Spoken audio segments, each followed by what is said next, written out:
इस वीडियो को ज्यादा से ज्यादा लाइक और शेयर करें। अगर आप मेरे इस चैनल पर नए हैं तो सब्सक्राइब करें। सब्सक्राइब के नीचे बेल आइकन को जरूर क्लिक करें ताकि मेरे लेटेस्ट वीडियो आप तक सबसे पहले पहुंच सके।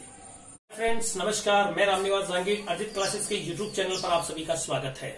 बंधुओं, पिछले 2-3 दिन से हम इस चैनल के माध्यम से राजस्थान जीके के चैप्टर करा रहा हूँ आपको मैं, और कला संस्कृति से रूबरू कराया मैंने आपको, लोक देवता पढ़ाया था। इस चैनल के माध्यम से Rajasthan GK, Bharat GK complete कराएंगे और इसी के साथ साथ में आगामी जो मुख्य रूप से अपने सामने जो एग्जाम है राजस्थान में बड़ा रीट, और रीट के अंतर्गत देखा जाए जो टीचरों के लिए खास तौर से इनमें शिक्षा मनोविज्ञान का भी एक अध्याय है इसमें सिलेबस के अंदर आपके। तो शिक्षा मनोविज्ञान के लिए मैंने आज आपके सामने एक फैकल्टी बुलाई है और खास तौर से हमारे जाने माने अच्छे सर हैं जयपुर में जो इनको अध्ययन कार्य है अध्यापन, तो मिस्टर राजन जहांगीर हैं ये, और मुख्य रूप से आज आपको ये साइकोलॉजी से रूबरू कराएंगे। तो शिक्षा मनोविज्ञान पढ़िए इनसे और बाद में कमेंट जरूर कीजिएगा इस पर कैसा लगा आपको। तो ठीक है, अब इनसे आप शिक्षा मनोविज्ञान पढ़िए। नमस्कार दोस्तों, मैं राजन जहांगीर अर्जित क्लासेस के यूट्यूब चैनल में आप सभी का हार्दिक स्वागत करता हूं। जैसा कि आपको पता है कि अभी जो रीट का एग्जाम आने वाला है राजस्थान की, खास तौर से राजस्थान के संदर्भ में, और भारत और अपने जो जितने भी एग्जाम लगते हैं टीचिंग के, उसके अंदर साइकोलॉजी का विशेष योगदान रहता है। और साइकोलॉजी में जो रीट है अपना, उसके अंदर 30 क्वेश्चन आने वाले हैं। रीट में साइकोलॉजी के कितने क्वेश्चन आने वाले हैं? 30 क्वेश्चन आएंगे, ठीक है। अब देखो, इस 30 क्वेश्चन पे अपने को पकड़ करनी है। पूरा 150 क्वेश्चन का पेपर आएगा और 150 में से 30 क्वेश्चन आपको पता है कितना बड़ा योगदान देते हैं। और रीट की जो साइकोलॉजी है उसमें आपको पता होगा कि थोड़े बहुत क्वेश्चन जो है वो अप्लाइड प्रकार के क्वेश्चन आते हैं, तो इसलिए अपने को कॉन्सेप्ट पूरा क्लियर होना जरूरी है, ठीक है। तो देखो, मैं आपको साइकोलॉजी में आज पहला टॉपिक लूंगा, अधिगम पढ़ाऊंगा आपको सबसे पहले, और अधिगम के बाद में धीरे धीरे सभी वीडियो हम डाल देंगे यहाँ पे। तो आप सभी से एक ही रिक्वेस्ट है कि इस चैनल को ज्यादा से ज्यादा सब्सक्राइब कीजिए और ज्यादा से ज्यादा लोगों के पास पहुंचा दीजिए, जिससे कि उनको घर बैठे अच्छा और सुव्यवस्थित ज्ञान मिल सके। खास तौर से साइकोलॉजी और राजस्थान का जीके जो रामनिया जी सर पढ़ा रहे हैं, वो भारत और राजस्थान दोनों कवर करवा देंगे वो आपके, ठीक है। तो साइकोलॉजी जो है उसमें अपन अधिगम से स्टार्ट करेंगे और अधिगम के बाद में बुद्धि पढ़ेंगे, समायोजन पढ़ेंगे। एक एक कर में पूरे टॉपिक आपको सिलेबस के हिसाब से करवा दूंगा, ठीक है। तो सबसे पहला आप कॉपी और पेन ले लो, जो अच्छी लगे चीज आपको वो लिखते रहो साथ में। इससे क्या होगा कि आपको श्रवण और लेखन कौशल का विकास होगा। मतलब मेरे तो सुन ही रहे हो आप, उसके बाद में आप लिखोगे भी तो सही। लिखने से क्या होगा, आपको श्रवण भी होगा, सुनोगे भी और लिखोगे भी। तो ध्यान रखना, इन वीडियो को रात को देखना है 8 बजे के बाद में। अरे पहले पाबंदी नहीं है, लेकिन 8 बजे के बाद में क्या होगा, शोर शराबा नहीं रहता है। अपने एक ईयरफोन खरीद लो, कान में डाल लो और बैठे बैठे आराम से इनको पढ़ो घर बैठे, ठीक है। बाहर न जाना, नहीं तो बाहर काम खराब है, ठीक है। तो देखो, सबसे पहला मैं चालू करूंगा अधिगम। अधिगम अधिगम क्या है? सबसे पहले अपने को अधिगम चालू करना है।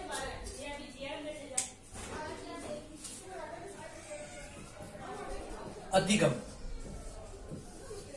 अधिगम के बारे में पढ़ेंगे। एक तो अधिगम का अर्थ, अधिगम की परिभाषाएं,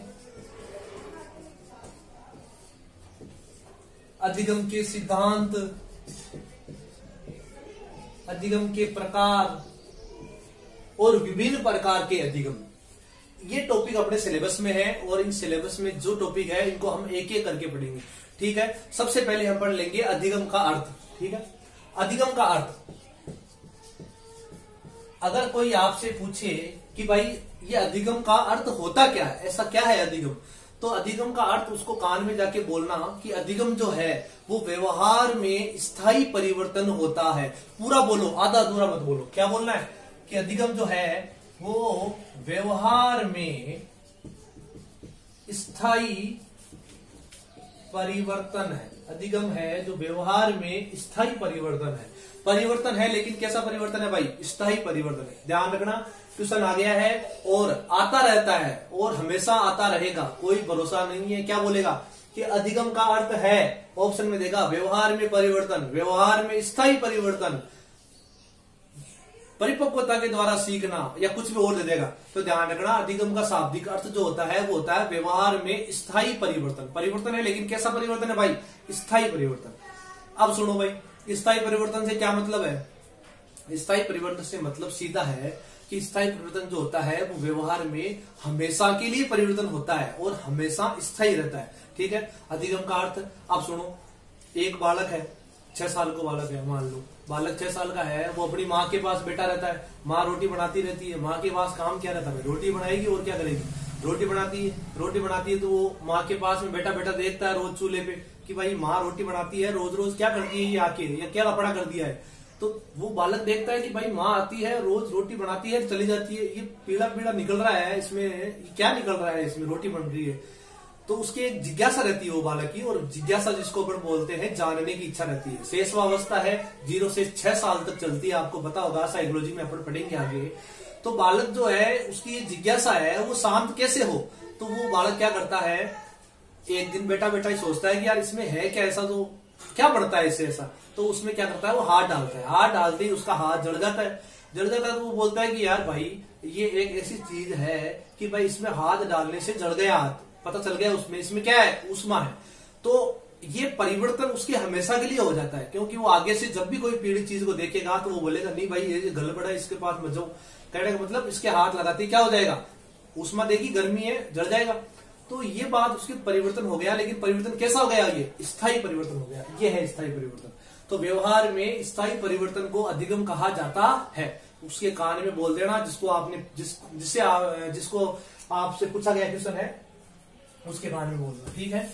अब देखो उसके बाद में लेते हैं अपन, अधिगम का अर्थ हो गया, उसके बाद में अधिगम की परिभाषाएं। ठीक है। अब परिभाषा में क्या लेना है, देखो भाई परिभाषा में मनोवैज्ञानिकों ने अलग अलग प्रकार से अधिगम को परिभाषित किया है, और इसमें अपने को अलग अलग मनोवैज्ञानिकों की परिभाषाएं पढ़नी है। एक बात ध्यान करो कि परिभाषाओं को रटना नहीं है, क्योंकि परिभाषाएं खूब आएगी साइकोलॉजी में। अधिगम में आएगी, बुद्धि में आएगी, समायोजन में आएगी, है उसके बाद में व्यक्तिगत विभिन्नता आएगी, उसी में आएगी। ठीक है। तो बहुत सारी ऐसी परिभाषाएं हैं साइकोलॉजी में जिनको अपन पूरी याद करना संभव नहीं है। तो अपने को क्या करना है, याद करना संभव नहीं है तो भाई उनको समझो और परिभाषाओं को क्या करो, उनमें से कुछ शब्द निकाल लो, उन शब्दों को जो जिसने परिभाषा दी है उससे मिलान करो, और उससे मिलान करके याद कर लो। कैसे याद करनी है देखो। अधिगम की परिभाषा देने वाले एक मनोवैज्ञानिक थे क्रो व क्रो। अब देखो क्रो और क्रो, ये दो मनोवैज्ञानिक नहीं, दो मनोवैज्ञानिक है। देखो सुनो, क्रो और क्रो, बताओ दो क्रो और क्रो में कितने क्रो? 2 क्रो। तो क्रो और क्रो में नाम के अंदर 2 क्रो है, नाम में कितने क्रो है? 2 क्रो है, और ये शब्द देते हैं 3। नाम में कितने क्रो? 2 क्रो, और शब्द कितने देंगे? 3। देखो 3 शब्द देते हैं। एक तो देते हैं आदत, ज्ञान व अभिवृत्ति। आदत, ज्ञान व अभिवृत्ति 1 2, ये लो, ये 3 हो गए। तो क्रो और क्रो में कितने क्रो? 2 क्रो। 2 तो क्रो है और शब्द देते हैं 3, आदत, ज्ञान और अभिवृत्ति। क्रो और क्रो बोलते हैं कि आदत, ज्ञान और अभिवृत्ति को सृजन करना अधिगम कहलाता है। ये लो भाई एक परिभाषा याद कर लिया अपन। दूसरी परिभाषा दी थी, और वो दी थी स्किनर ने। किसने ने? स्किनर। अरे नर, लेकिन कैसा नर है भाई? स्किनर है। स्किनर बोलता है कि जो अधिगम है वो व्यवहार में उत्तरोत्तर सामंजस्य की प्रक्रिया है। तो व्यवहार में उत्तरोत्तर जो सामंजस्य की प्रक्रिया, मतलब स्किनर में देखो शब्द का मिलान करो, स्किनर, उत्तरोत्तर, तर, नर। अपने को केवल और केवल ऑब्जेक्टिव क्वेश्चन है, उसमें अपने को पहचानना है कि भाई परिभाषा किसकी है। तो देखो उत्तरोत्तर आएगा, तर पे जोर दे रहा है तो नर पे जोर दे दो, उत्तरोत्तर, स्किनर। उसके बाद में एक मनोवैज्ञानिक आए, उनका नाम था वुडवर्थ। अब देखो वुडवर्थ की परिभाषा कैसे याद करनी है। वुडवर्थ जो है वो अधिगम को विकास की प्रक्रिया बताते हैं। अधिगम को किसकी प्रक्रिया बताते हैं? विकास की प्रक्रिया। अब देखो वुडवर्थ में क्या है? पहला अक्षर व, और विकास में भी क्या है? व।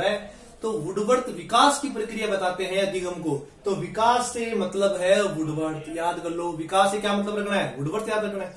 3 याद हो गई, क्रो और क्रो बोलता है, 2 तो नाम है और शब्द देते हैं 3, आदत, ज्ञान, अभिवृत्ति।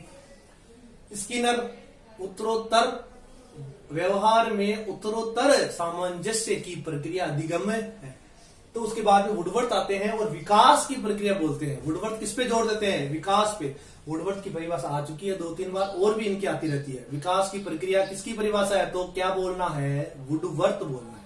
ठीक है, उसके बाद में एक मनोवैज्ञानिक आए, उनका नाम था गिलफोर्ड। अरे गिलफोर्ड, फोर्ड लेकिन कैसे फोर्ड, गिलफोर्ड। ये लो गिलफोर्ड। गिलफोर्ड बोलते हैं कि अधिगम जो है वो व्यवहार के कारण व्यवहार में परिवर्तन होता है। अधिगम जो है व्यवहार के कारण, मतलब गिलफोर्ड बोलते हैं कि व्यवहार के कारण अगर व्यवहार में परिवर्तन होता है, व्यवहार में परिवर्तन, तो इसको बोलते हैं अधिगम।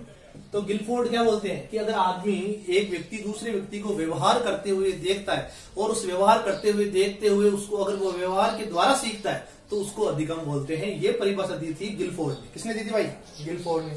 और एक परिभाषा याद करनी है गेट्स की, गेट्स व अन्य।